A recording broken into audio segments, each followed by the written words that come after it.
Video number 10 in the Foundations of the Computational Economics course is a practical video where we will look at two algorithms that we discussed in the previous video, namely the parity of a number algorithm and calculation of a max, alternatively a min, in a list. So let's think about how we check whether a number is divisible by some other number. Well, for example, a decimal number is divisible by 10 when it ends with a 0, so the lowest digit is 0. Notice here that we are checking the divisibility by a base of the number system, and it turns out that in binary it's the same, right? The number is divisible by 2 if the last digit if the lowest digit in that number is 0. The general rule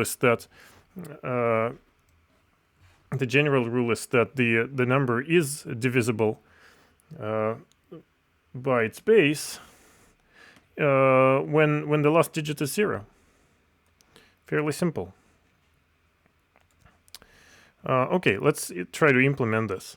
What are the steps of the algorithm that we would have to implement for the parity? Well, convert the number to binary and check the last digit, whether it's 0 or not. Well, as you would guess, so all numbers, and we're talking about the parity of integer numbers here, so the algorithm will only apply to integers. Well, they already have binary representation, right? So we just have to access the binary representation of a number and check the last digit. Well, how do we do that? It turns out that there is a whole class of different operations which are called bitwise operations. Well, this consists of the operations, the logical operations that we've already seen, such as AND and OR. A new one, XOR, the exclusive OR, we'll see in a second how it works, and the negation, NOT, and a couple of new ones, which are the right shift and the left shift. Oh, there's a typo here. The left shift should be like this. Now, these symbols, they are the symbols that can be used in order to invoke all of this bitwise operations. So what's the difference? Well, these operations, they work on the numbers bit by bit in the following way. So imagine that we have an integer 7, which has a representation 0, 1, 1, 1. And of course, this is 1, 1 plus 2 plus 4, which is 7. And 4, which is given by 0, 1, 0, 0. And 7 and OR is going to be calculated bit by bit like this.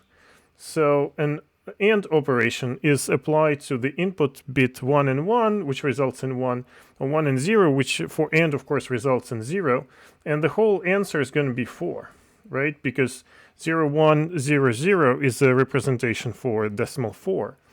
Similarly, the OR operations is operating on the columns over here, and OR being true if either of the arguments is true, returns a 1, 1, 1, which is 7 in decimal. XOR, exclusive OR, returns true if the arguments are different, like this, and returns false if arguments are the same. And thus the 7 XOR 4 is equal to decimal 3. So that's the background of this bitwise operations. And so let's look how it works in the code. The A and B are two integers, 3 and 5, with their respective binary representations. And first, I would like to print these two numbers. I'm using the formatting of the string syntax here. The dot format. So first we give a string with some special codes in it, and then format it providing two variables A and B. Now, A is going to be our first argument, B is second argument, with the indexes, of course, 0 and 1. And now the fields that will hold these numbers, we can both say which number it is. The fields are defined by these curly brackets. 0 is the first argument, 0 and then semicolon, or colon, rather. And then B is going to be the first argument, or indexed 1. And we want two different formats. The format D is just an integer, decimal integer, and format B is binary, and I want it to occupy 4 spaces and have padding zeros from the left. And so this is what this 04B means. Okay, and then I want to print the result of the operation A and B, bitwise AND. Let's run this, and here's what we see. Google is very helpful, but let's turn it off.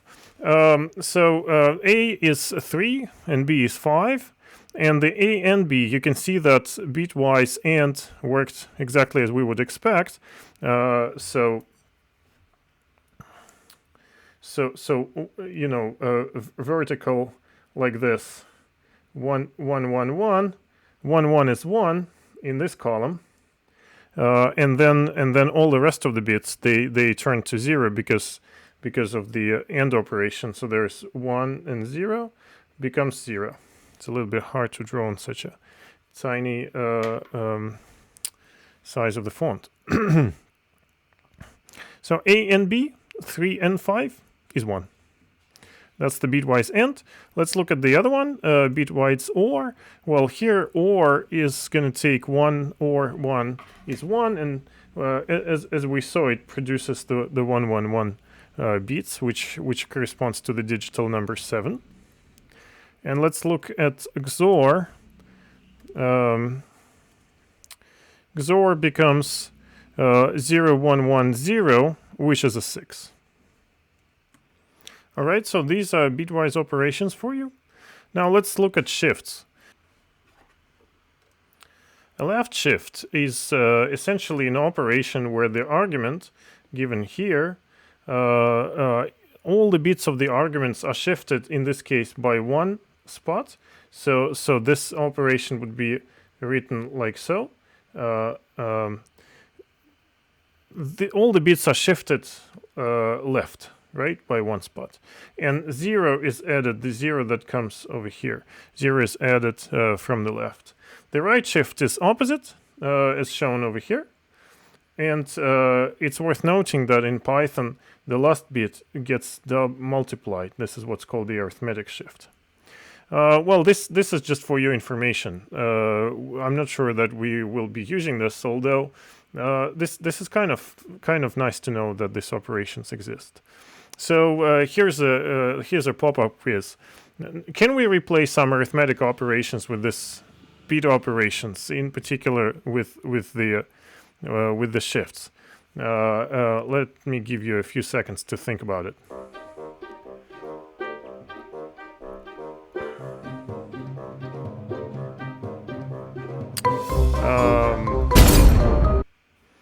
Okay, so yes, we can, right? So let's see how let's look at a couple of examples, and then we'll be able to see what's going on. So here A is given in a binary form right away. Remember 0b, that means that this is going to be an integer given in binary, and we want to right shift A by 1 and record the result to B. And then we print the output.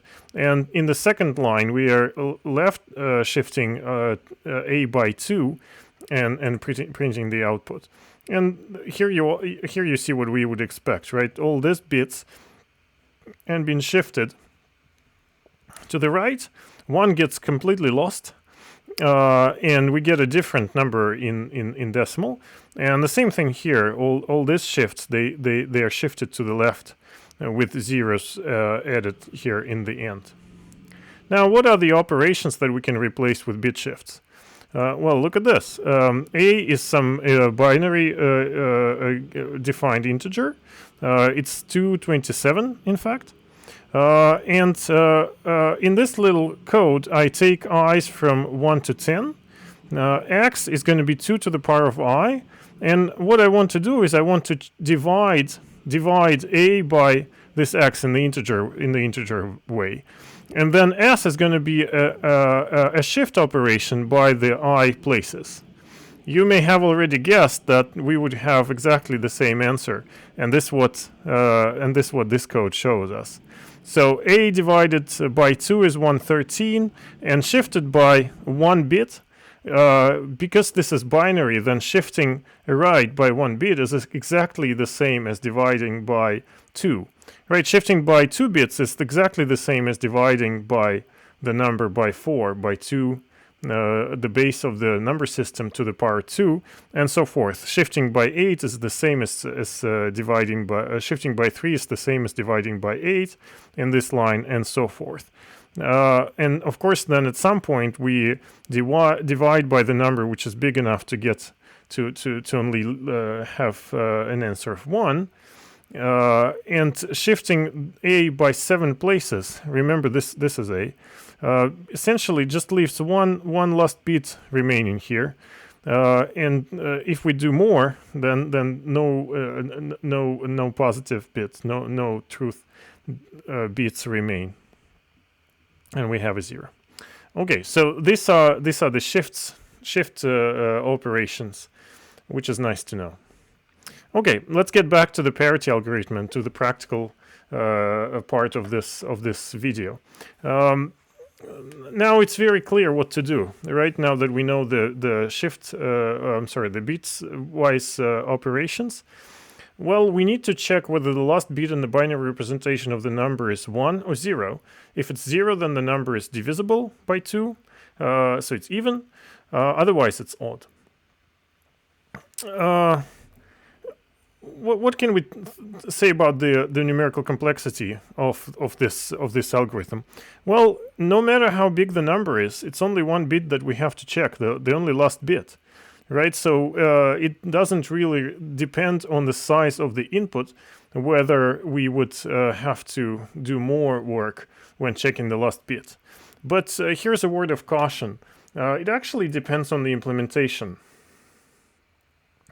Right, because when doing the AND operation on the bits, the bitwise AND, are we only checking 1 bit or are we checking many bits? And here it's to tell you the truth, I'm not completely sure what how Python does it. But as we ran the time trials in the previous video, we saw that the runtime of this parity algorithm is pretty constant. So I think it's working in the way we would expect. Okay, let's write this little function that checks the parity of the number for us. It's going to have one input n, and that's the number that we want to check. Verbosity, well, we can try to print some output to help us checking this function. And what I like to do here is that I like to say right away to write a little test so that we can run the cell and get the output and get the function to run. So let's say that x is going to be given by some binary number, and then we want to print parity of x. And of course, none is printed now because the function doesn't return anything. So parity of x becomes a non-object, and that's what we see on the output. Okay, how do we do it? So all we have to do is, as said over here on the previous slide, we just have to check. We just have to run a bitwise AND operation on the input. So all we have to return is really and 1. Now 1 is in decimal, but in binary it would be represented by a bunch of zeros and 1 in the last spot, right? And will only return true if both the last bit of 1 and of the mask, 1 is called the mask in this case, and the last bit of n are true. So it will return true if the number is odd. Right? That's pretty much all we need to do. Well, because there's this verbose second argument, let's try to print something. If verbose, then let's make a print statement, and I'm just gonna copy one of those nice print statements from before. So if verbose, then we print n equals, and then we can have a decimal representation with 4D means take at least 4 spaces. And then 16 spaces in binary representation. Okay, that's fine.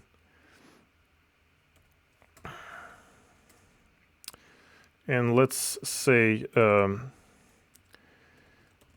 sorry, make a little error, and then parity equals, and let's have a, oh, this is a wrong way to represent it. And then just output the result of running parity. So it's going to be format n. The 0th input is going to be n. That's going to be used twice, and the first input will be parity of n. Now this is calling this function itself, and if verbosity is true, then this creates an infinite loop, right? So we should actually say here verbose equals false, not to create the infinite loop. It's interesting to see what happens if we don't do this. All right, let's try this. And this is with verbosity turned on. If I say true here, then we get 603, and you can see the last bit is 1, and therefore parity is 1. Just out of curiosity, let's try to run in this way. And what do we get? Well, because verbosity is true, then as it tries to print this line, it calls itself again, tries to print another line, tries to print another line, and so forth. Maximum recursion depth exceeded. So we're calling this function in the infinite recursion loop, and thankfully Python has a way to get out of that. So once the maximum is reached, then this produces an error. Okay, so last thing I want to say is if x is some float number, what is it going to do? Well, see, the end is not even defined for floats, or float as and int. So the operation here, the main step of the algorithm, is cannot proceed. So let's make a check. Let's assert that n is an instance of int. So the command that we're looking for here is instance n and int. A quick check here for this command. Python is instance. W3 school allows you to try out some of these commands, but I really want to see docs python.org. And here we can have some information. Returns true if the object argument is an instant of the class info argument. And I think class info can also be a list or a tuple. So if this is not true, then we have to produce an error. Oh, the same thing with assert. Let's check the syntax of this command.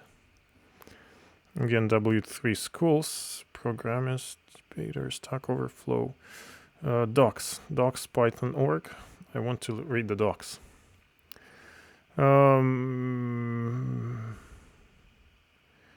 Expression, simple form expression.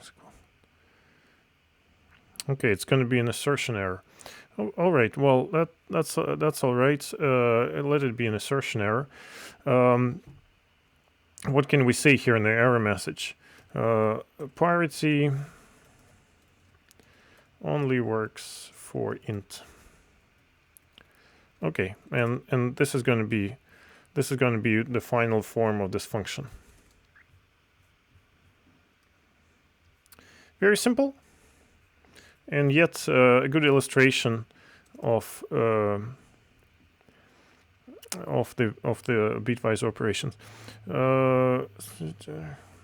What is this? So Okay, so the problem is that we are numbering the fields of the output here, but not here. So maybe this will work. Okay. So this output fields have the numbers, and so we want to number this one so that the format knows that this last output field corresponds to the second argument in the formatting. Let's see. 2 is even. 4 is even. 7 has a 1 on the end, and 1 is returned. 32, 543, and so forth. All right. So here's the parity algorithm for you. And this is my previous implementation. So here, if instead of the assert statement, which checks a condition that we assume holds, here it explicitly says, if is instance not true, and it raises the type error, which is probably a better way to do it, because type error explicitly says that we pass something of the wrong type. Okay, let's look at the max-min of a list. This is a second algorithm that I wanted to cover in this short video. What's important to say here? Well, in the worst case, and remember when we're talking about algorithm complexity, we are really interested in the worst case. In the worst case, there's no way to avoid checking all of the elements. And therefore, complexity of this computation becomes linear in the length of the list.